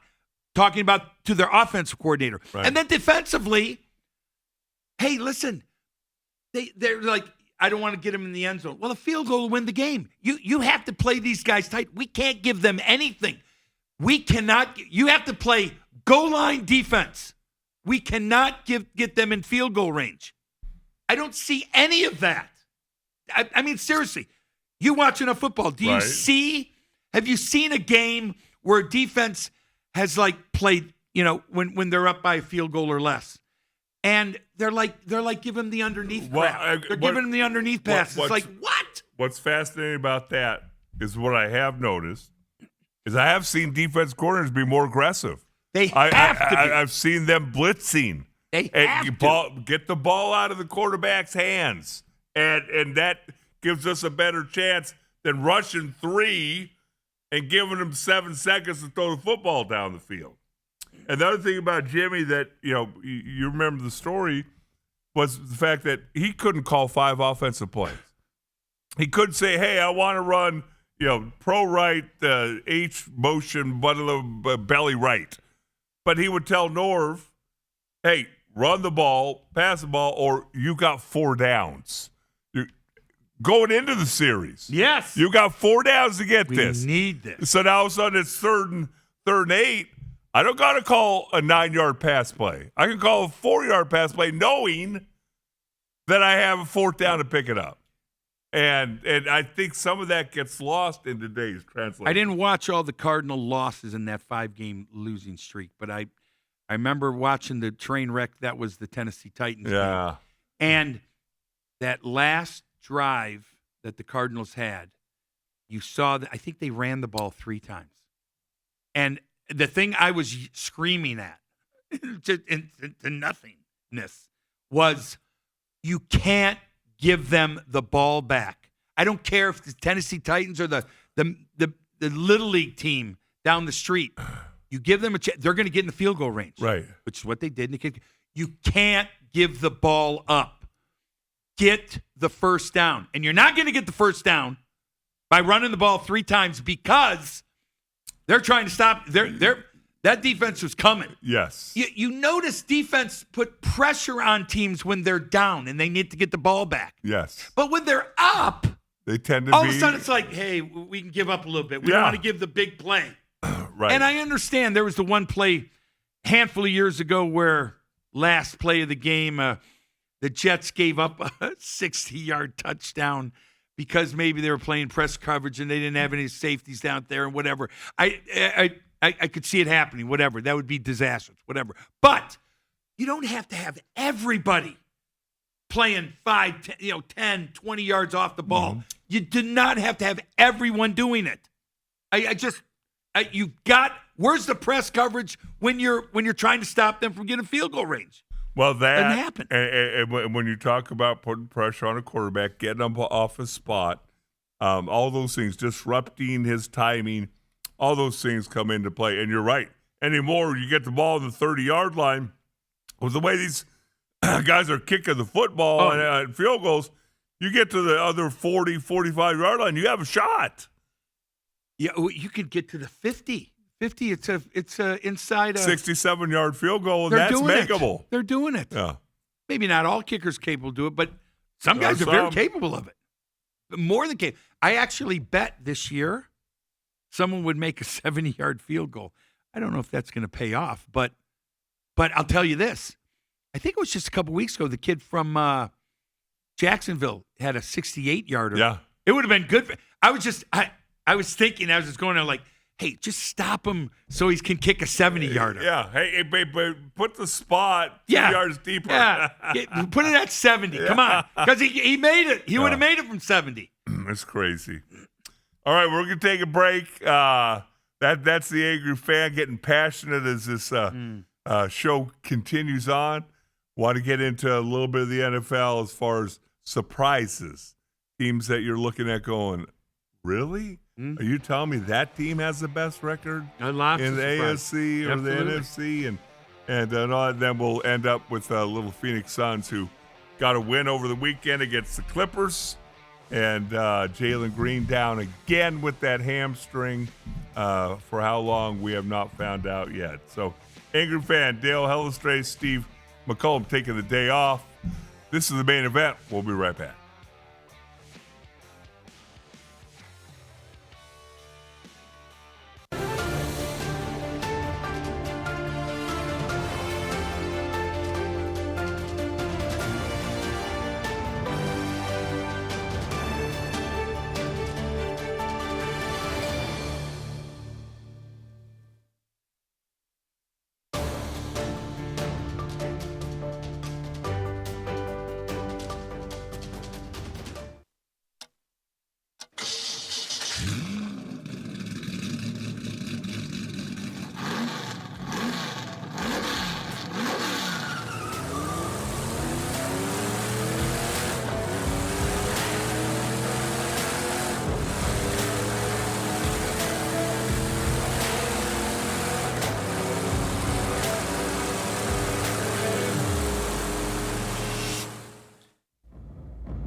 Welcome back. The main event.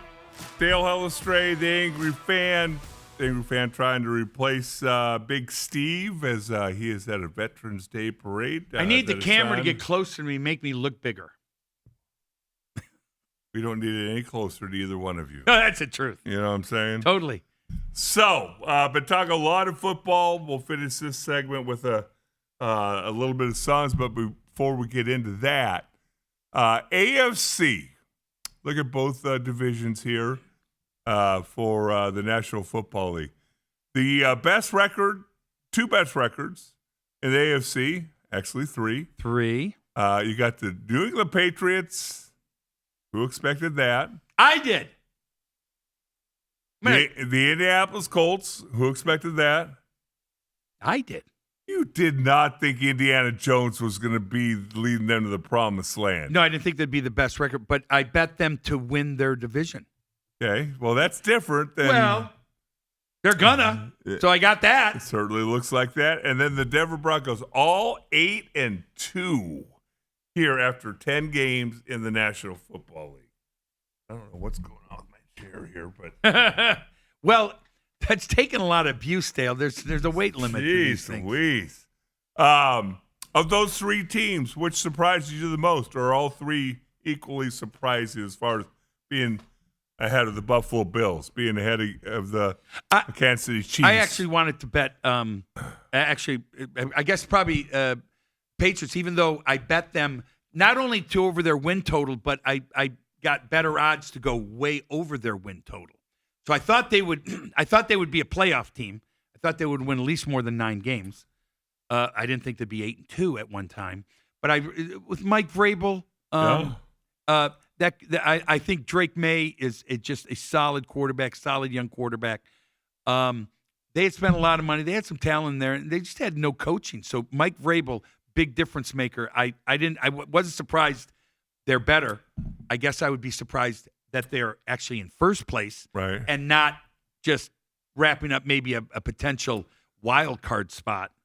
But I think they might win that division now, the way the Buffalo Bills are going. Well, you look at them, and obviously the Bills get beat by the Miami Dolphins yesterday, and pretty handily. Yeah. You know, it's like, well, you wonder what's going on there. Well, I think that's a letdown after they beat the Chiefs.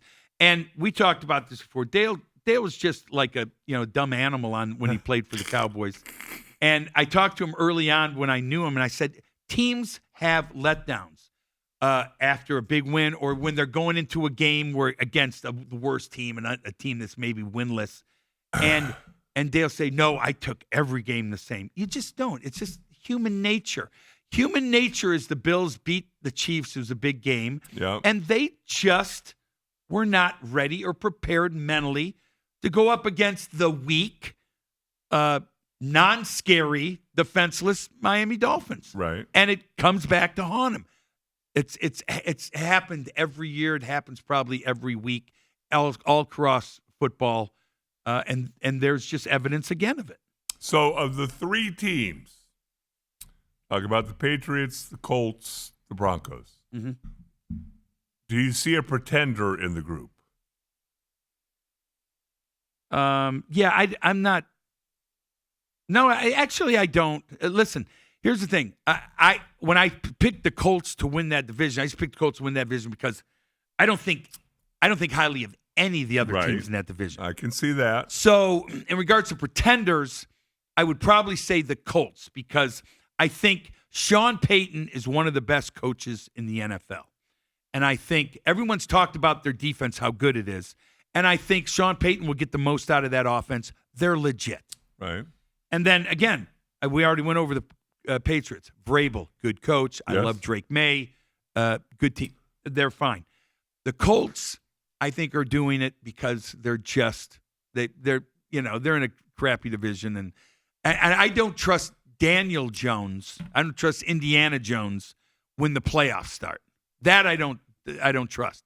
But they have probably one of the best running backs in the game. And come playoff time, you want to be able to run the ball. Yes, you do. So, going over all that, I think they're all kind of legit in their own way. But I don't think anyone is a total pretender. There's maybe maybe I might not bet on some of these guys in the playoffs. Right. Again, and coaching. Shane Steichen, he's proven himself to take Daniel Jones and turn him into Indiana Jones. No doubt about it. Right. That wasn't just Daniel Jones waking up. Well, and what did we start talking with the Arizona Cardinals? One thing Indianapolis has, pretty damn good offensive line. Mm-hmm. Pretty damn good offensive line. I'm looking at these Denver scores. The reason why people, I think, are doubting Denver, they won 10-7 over a bad Raiders team. It was a Thursday night game. Figured out a way to win the game. They beat the Texans 18-15. Blew out the Cowboys. They beat the Giants by 1 point. They beat the Jets by 2 points. They beat the Eagles by 4 points. And they lost 2 games by 1 and 3 points. So all close games. Mm-hmm. But it seems like what happens is if you're in one of those seasons, you tend to win all the one-score games. Mm-hmm. That doesn't mean it's going to carry on to the next year. True. Or ask the Vikings or but from last year. When you're in the midst of one of those, then you go, okay, this might be our year. So I could see all 3 of those teams making the playoffs, all 3 of them losing in the first round. Yeah. Or, I could see some of these because, again, now you look at Buffalo and Kansas City. Yeah. Tell me. You're going to look at Buffalo, Kansas City, and Baltimore. Baltimore, yeah. Baltimore's going to be there.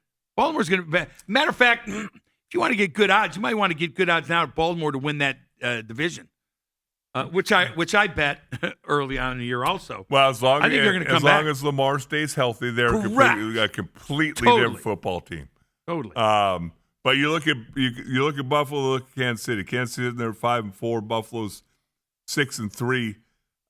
What I've always said with our Cowboys teams, I heard actually Troy being interviewed about it. It might have been last week. The fact that in your mind, you think you're still the same team. Mm-hmm. In your mind.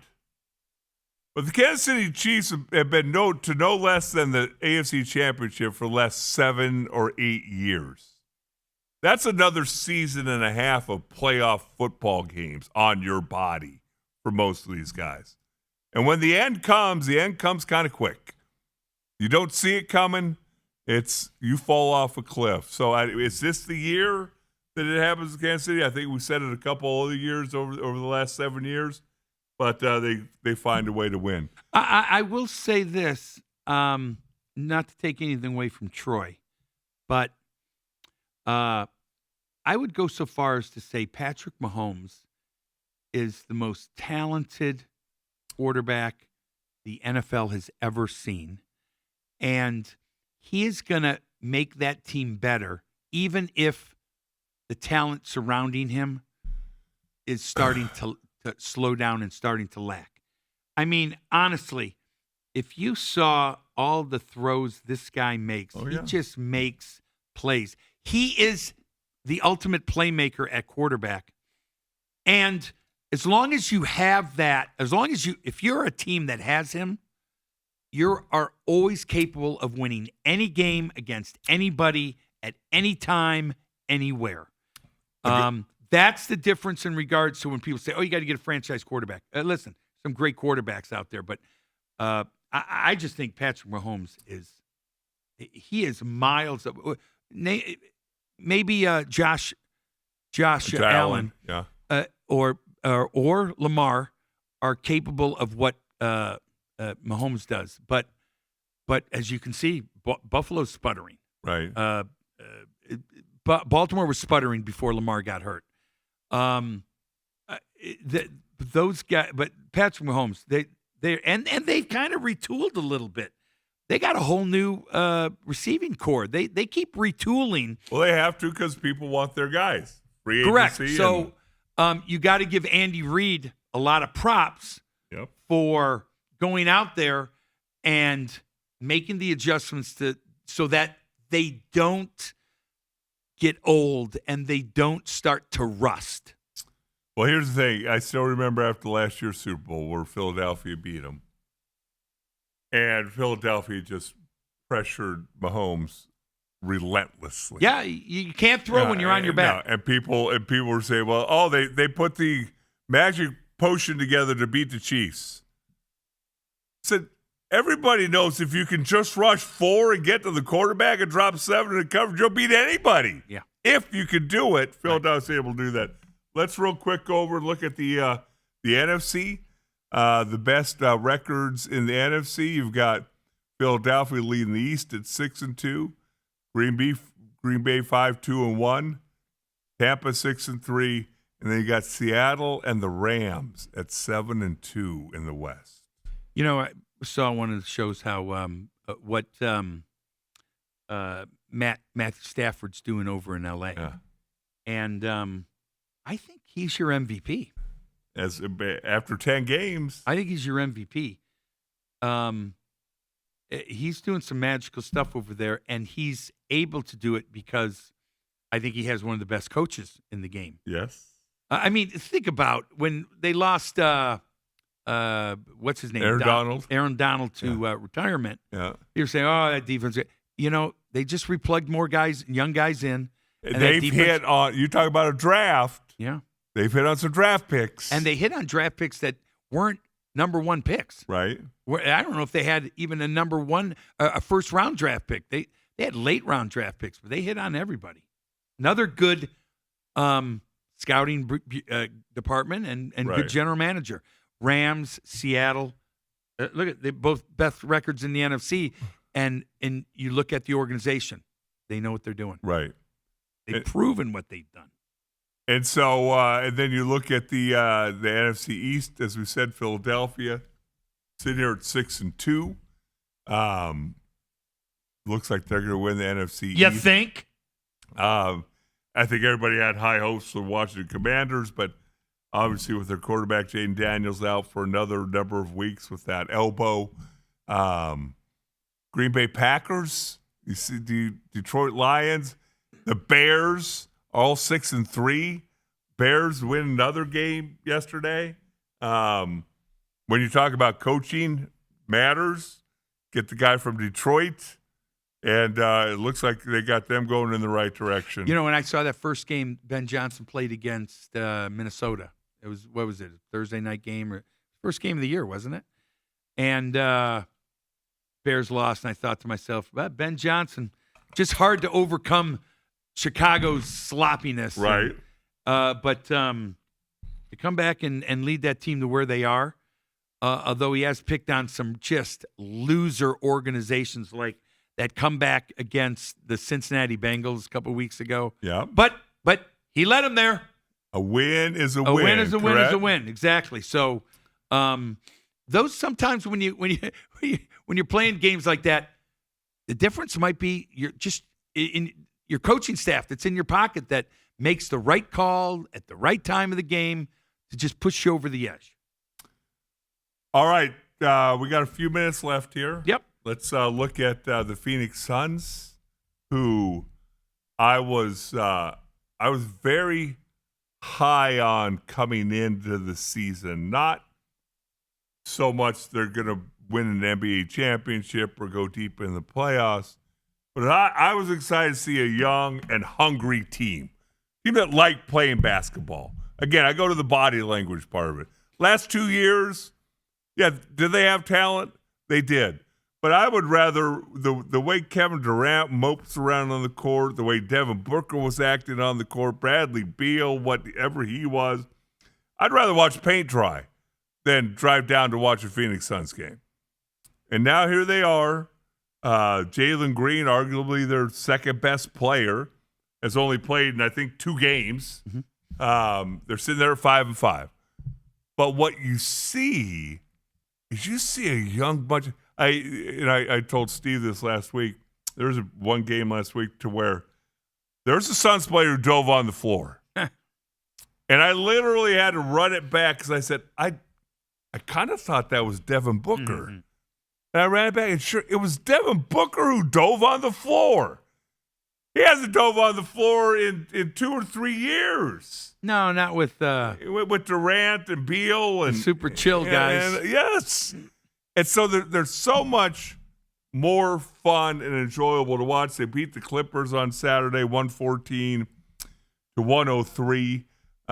You talk about some of these guys that are really helping them out. Dylan Brooks came back from injury. He's fun to watch. He's one of those guys, Dave, that like a Danny Hard Ainge. nose. He's got like a Danny Ainge where you hate him when he plays for somebody else, but when he's your guy, oh no, he's just a competitor. Yeah. Hey, he's just a competitor. This Mark Williams character, he has a chance to be really good. The center they got from Houston has a chance. Grayson Allen, Devin Booker, and Jalen Green obviously went out early in that game. And then the other guy is, we've never talked about, I don't know how you feel. I kind of like a little bit of the underdog. And the Suns have this Colin Gillespie, little white dude, probably shouldn't be in the NBA, probably got bypassed a lot of times. And he's out there carving out a role on this team for the Phoenix Suns. And he sure is fun to watch. And so I would drive down to the stadium to watch this team play. And is that the first time since when? Again, even last year I got offered tickets to a couple games. I'm good. I'd rather just stay at home and chill and whatever than have to go fight traffic and all that to watch this team. And David, if the playoffs were to start today, they'd be in it. The Phoenix Suns would be in the play-in tournament. Yeah, but this has almost turned into hockey where back in the 80s where every team made the playoffs. So what was the point? There'll be 5 teams from the West that don't make the playoffs this year. Right? 5 teams, which is kind of like the hockey. How do you – and one of those teams right now is Dallas. How do you feel if you're a Maverick fan? You said, we just gave up one of the best players in the world in Luka Doncic for a guy that's probably going to only play half of the games for us because he's hurt all the time. He's on the back end of his career. Who's in charge of that? And again, this talks about this kind of goes into athletes fixing games or point shaving or whatever. Did the NBA say, listen, we need a marquee guy in LA. And let's see, we got a marquee guy in Dallas. We'll give you the number 1 pick and we'll do this, we'll do that, and you're going to trade Luka for this. We're going to, how much did the NBA set up the trade and how much did Dallas and LA have in, what was it? 50-50, 25-75? Where were we in that? Because if you're part of the Dallas Maverick organization, you should have said, listen, I don't care what happens in this world. The only thing untouchable is Luka Doncic. We cannot move him. I don't care what anyone says. Okay, but how about the argument that now Luka's put that to rest this year, came into the season in shape, and was it being out in L.A. and the beaches and wants to look good, strutting along the beach, playing beach volleyball, tanned up, all those things. Because if I'm an owner and I'm going to have to pay a guy $300 million, but yet you show up every year, overweight, not in great shape, you tend to get hurt a lot. Do I want to give you $300 million? Granted, I get that, but if you trade Luka Doncic, who are you getting back in return? I think, how old is Anthony Davis now? I don't even know, but I think he's on the backside of his career, and he's an injury-prone guy. Right. There are other guys I would trade, and I would want to get more for Doncic than that. I just think – yes. I think they got fleeced. Well, and that's the thing. I think you could probably say that they got fleeced. Anthony Davis this year is averaging 20 points and 11 rebounds a game. I think you can get that from almost anybody. He was born in 1993, so he's 32 years old. He's older than 30. And when you're 7 foot tall and you're injury prone, those don't tend to go away. So he's going to start aging in dog years. Yeah. Right? I would think. Oh, goodness.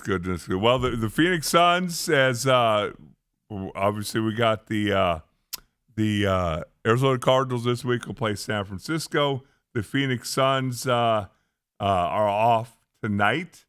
You got Utah Tech against Arizona. Arizona State beat them over the weekend, and then the Suns will be in action tomorrow night. So, again, keep my fingers crossed that they continue to play hard and have fun and all those things, because the one thing that has always bothered me is when a professional athlete, when you actually have to praise them for giving effort. That should just be part of the deal. Should be part of the deal. So we're hoping things will continue to go good there. So this show's about over with. Dave, you got any other things that's burning a hole? Well, you just talked about effort, and we were talking about maybe before the commercial in regards to Detroit fans. Mm-hmm. Growing up in Detroit, and it's a great place to grow up because then you can get the hell out of there when you get older.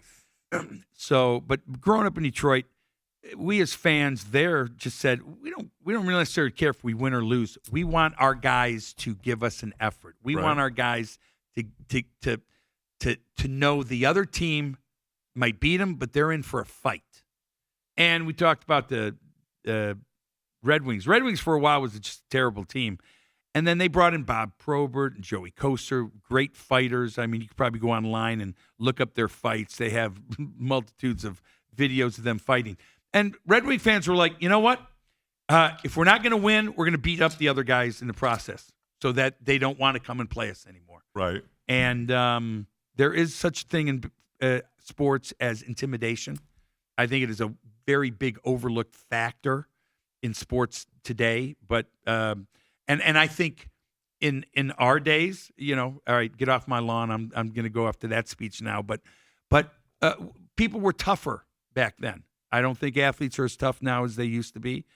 But so you can intimidate someone even more now. And I don't think that card is played very much in sports. No, and I don't think the officiating and league rules allow that as much as they did in the past. And so point is, when I think I said earlier, football, I don't know how it's so popular anymore, because I watch football because I want to see people do things I can't do. And I think I could go out there right now at this age and play with them because nobody's hitting anybody. I'll put it this way. I could play quarterback because no one can hit a quarterback.